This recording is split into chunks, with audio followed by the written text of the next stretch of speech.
Audiolibro Los gallinazos sin plumas es un cuento escrito por el cuentista y novelista peruano Julio Ramón Ribeiro.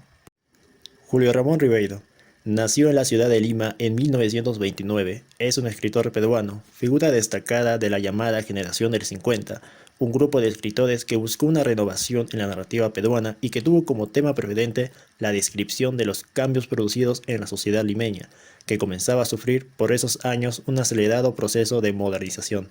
Fue considerado uno de los mejores cuentistas hispanoamericanos del siglo XX. En el cuento Los gallinazos sin plumas, el escritor Julio Ramón Ribeiro es crudo al narrarnos una triste realidad de dos niños huérfanos, Efraín y Enrique, que son vilmente explotados por el ambicioso y cruel abuelo Dos Santos. El hombre de 70 años y con pie de palo explota a sus nietos pequeños para que consigan latas o cubos de alimentos podridos en el muladar para su engreído puerco pascual, la cual la ambición del abuelo es engordar al cerdo para venderlo a un buen precio.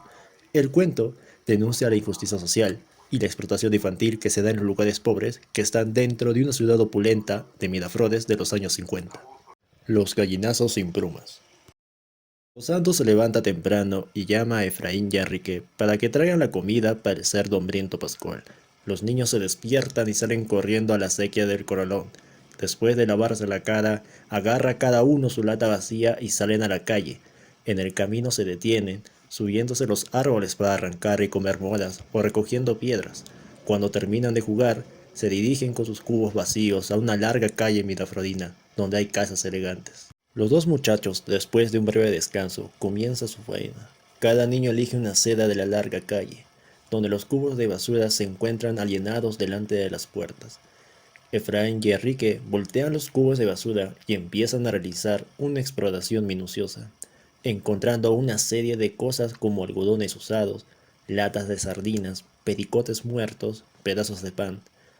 Pero a ellos solamente les interesan los alimentos descompuestos. Las latas vacías se van llenando de tomates podridos, pedazos de cebo y verduras en descomposición. Después de una rigurosa selección, los niños regresan la basura al cubo y de inmediato se lanzan sobre el siguiente cubo. Al finalizar la faena diaria, Efraín y Enrique regresan al corralón, llevando los alimentos para Pascual.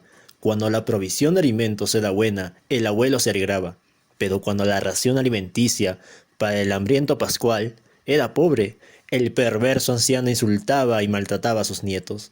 Al empezar el invierno, el chancho pascual se transformaba en una especie de monstruo insaciable. El perverso abuelo estaba muy preocupado por su animal hambriento, entonces le hacía levantar más temprano a sus pequeños nietos, para que fueran al muladar que se hallaba al borde del mar. Allí encontrarán más cosas, será más fácil, además porque todo está junto, les decía el abuelo. Un día domingo, Efraín y Enrique, después de realizar una complicada faena, regresaron a la casa de Dos Santos. Con los cubos llenos de alimentos podridos, el abuelo lleno de alegría alabó el gran trabajo que hicieron sus nietos, y les dijo, habrá que repetir esto 2 o 3 veces por semana. Un día, Efraín cuando caminaba en el muladar, regresando a casa, pisó un vidrio, haciéndose una pequeña herida en la planta del pie. Al siguiente día, el niño Efraín tenía el pie inflamado, pero aún así continuó con su faena diaria. Al regresar al corralón con su hermano Enrique, ya no podía andar, y el abuelo no se dio cuenta de que su nieto tenía el pie hinchado, porque estaba negociando la venta del cerdo con un hombre gordo. Dentro de 20 o 30 días regresaría el hombre para comprar el cerdo, pero este debería estar bien gordo. Este compromiso comercial le puso nervioso e irritable al viejo, entonces le dijo a sus nietos que tenían que trabajar mucho para aumentar la ración de alimento de Pascual. A la mañana siguiente, Efraín no pudo levantarse porque tenía el pie infectado, pero el abuelo, después de examinarlo, le dijo fríamente que se lave el pie en la acequia y que se vuelva con trapo. Pero Efraín no podía ir a trabajar porque le dolía mucho y no podía caminar. Entonces Dos Santos se quejó de que era un pobre viejo inválido con 70 años y que le dolía la pierna, pero aún así trabajaba. Entonces Efraín salió con su lata apoyado en el hombro de Enrique. Media hora después regresaron con las latas casi vacías. Enrique le dijo muy preocupado a su abuelo que su hermano no podía andar porque se encontraba medio cojo. El viejo, completamente fuera de sí, lo llevó a su cuarto y le dijo, «Los enfermos a la cama, a podrirse en el colchón». Enrique tuvo que hacer la faena diaria de su hermano y salió a la calle con 2 latas vacías. Cerca del mediodía, regresó con 2 latas llenas de alimentos descompuestos para Pascual y también trajo del muladar un perro escuálido y casi sarnoso que le puso el nombre de Pedro. Dos Santos, al ver el animal en su casa, quiso botarlo a la calle. Enrique le amenazó diciéndole que si él se va, yo también me voy. El abuelo se detuvo y Enrique aprovechó para decirle que el perro no come casi nada y además me ayudará mucho para conseguir más alimentos para el chancho porque él tiene un buen olfato para la basura y conoce muy bien el muladar. Dos Santos, después de pensar, aceptó que se quedara el perro vagabundo en casa porque le convenía. Cuando Enrique entró a su cuarto, encontró a su hermano lleno de sudor y que se revocaba de dolor en el viejo colchón, y le regaló el perro a su hermano para que lo acompañara. A la mañana siguiente la situación se complicó, porque Enrique amaneció resfriado. El abuelo estaba muy preocupado porque sintió estornudar a su nieto Enrique y presentía una catástrofe. Si Enrique se enfermaba, ¿quién traería los alimentos para su querido Pascual? El cerdo se puso insoportable porque su hambre crecía más y más. Al segundo día, Enrique no pudo levantarse del colchón porque su cuerpo ardía de fiebre. El abuelo, al enterarse que se encontraba mal su nieto, montó en cólera diciendo: «Abusan de mí porque no puedo andar. Saben bien que soy viejo, que soy cojo».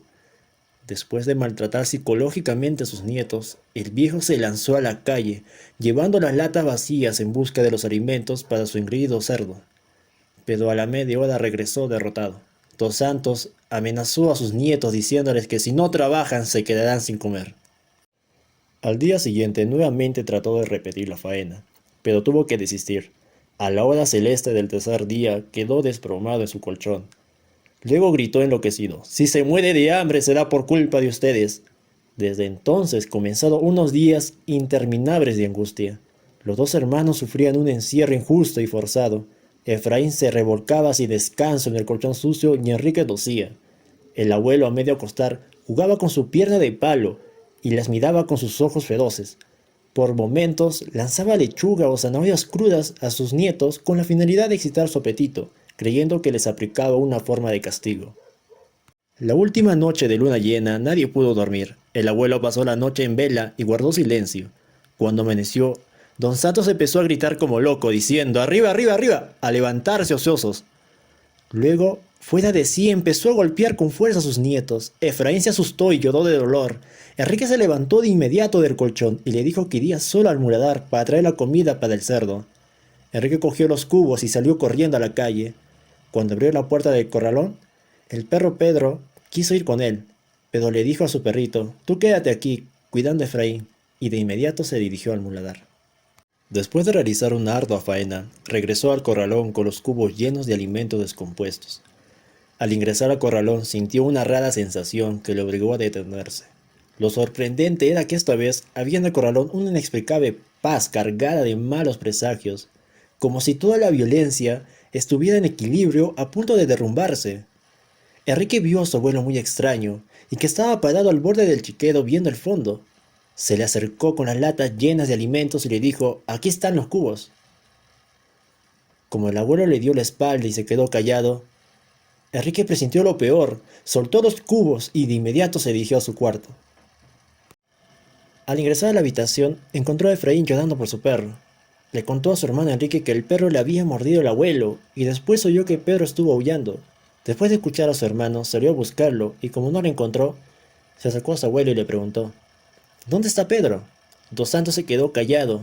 Entonces su nieto puso la mirada en el chiquero y vio que Pascual devoraba algo en medio del lodo. Aún quedaban las piernas y el rabo de Pedro. Al ver este horrible cuadro trágico, lanzó un grito de no y se tapó los ojos llorando. Enrique le reprochó al abuelo su actitud criminal, diciéndole: «¿Por qué has hecho esto? ¿Por qué?». Él se quedó callado, asumiendo una postura nerviosa. Le dio un golpe a su nieto, haciéndolo caer en el suelo.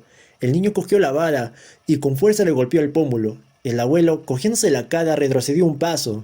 Su pierna de palo tocó tierra húmeda, resbaló y cayó de espaldas al chiquero, lanzando un horrible grito de muerte.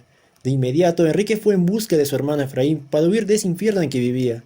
Ambos salieron corriendo del corralón y desde el chiquero llegaba el rumor de una batalla. Y así termina el gallinazo sin plumas, dejándonos esas dudas de quién ganó la batalla, si fue Don Santos o fue Pascual.